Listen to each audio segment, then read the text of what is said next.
Besides the hands-on labs and pre-conference workshops, DDD Europe features an open space. But what is that? Well, during an open space, you and the other participants self-organize the sessions.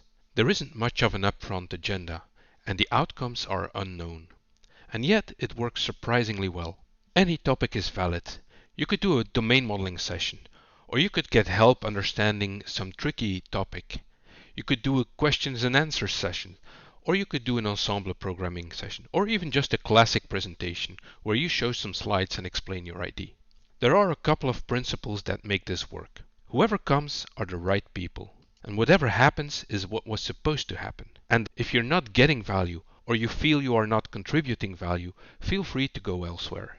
This is how it works. Here's Hopin, the conference platform we're using. Using the chat, you find people who are interested in joining a session with you.